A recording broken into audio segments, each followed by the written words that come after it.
a senior student, Courtney Allison.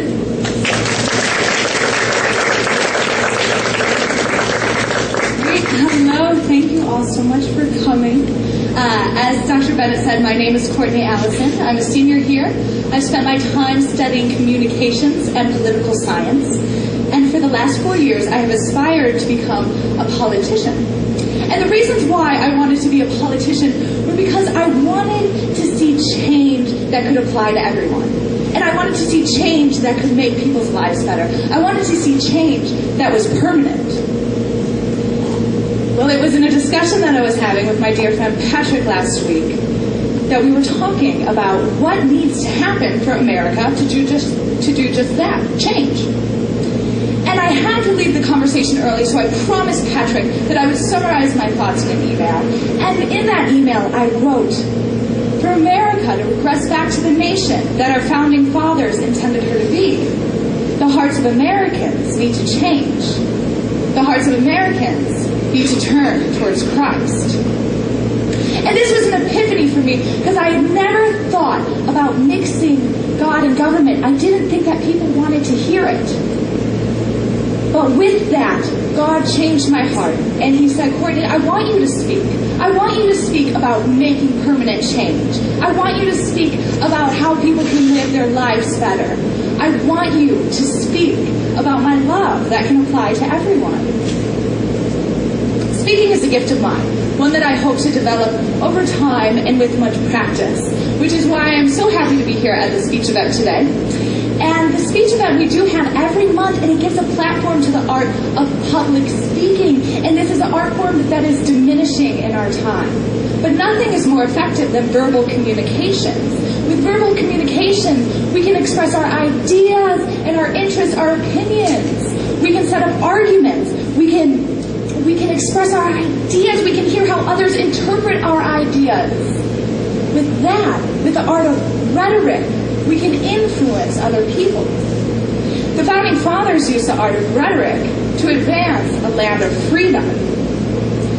Since then, the world has watched on as our country, our society, with the motto, freedom for all. They have watched us as we've advanced. Freedom is such a special topic in the world today because many people, the majority of people, don't have freedom. It wasn't even 200 years ago that we became a free nation. And since then, we have celebrated many triumphant anniversaries, but none much greater than the one we celebrated last month. It was the fall of the Berlin Wall. We saw this communist country 20 years ago that partook in one of the greatest acts of freedom. In Germany, there was an East and there was a West. There was desperation and there was the hope of salvation. The West was free by any standards of the East. And I was watching a documentary last week, and it talked about these two families and how they made a makeshift hot air balloon, and that was going to be their ticket to freedom.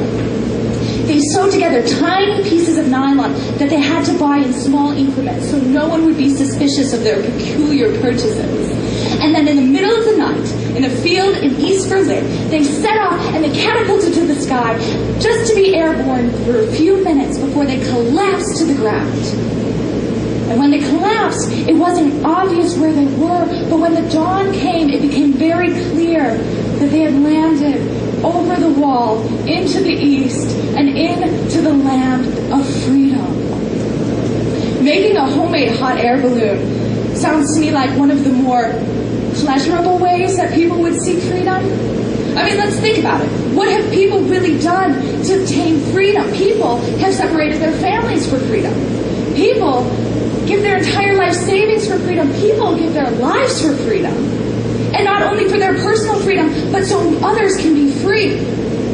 But there is only one sacrificial act that gave the promise of freedom to every single human being. And that is the death of Jesus Christ. Freedom is such a hazy topic to you and I. We can try to grasp it, but we cannot actually. If any of you come from communist nations or impoverished countries, you have a better idea of what it is to actually have freedom. faculty, teachers, you have a better idea of freedom because many of you were raised during the time of the Civil Rights Movement. At this time, we saw many men who weren't even considered men by our government standards flood the streets of major cities, go to Washington, D.C., and demand that they be recognized. They did this so that the Declaration of Independence would no longer be a hypocrisy, so that the words that all men are created equal would no longer be just ink on paper, but it would be honored through action and through civility. You see, to the founding fathers, this is what prompted Thomas Jefferson to write and say that there must be a wall that separates church from state. It wasn't freedom from religion that he was fighting for. It was freedom of religion. So there wouldn't be a public mandated religion, but a free, personal, and private faith. And with that personal, private faith, each one of the founding fathers contributed to the idea that there is a God and there is a government. And that government comes under God.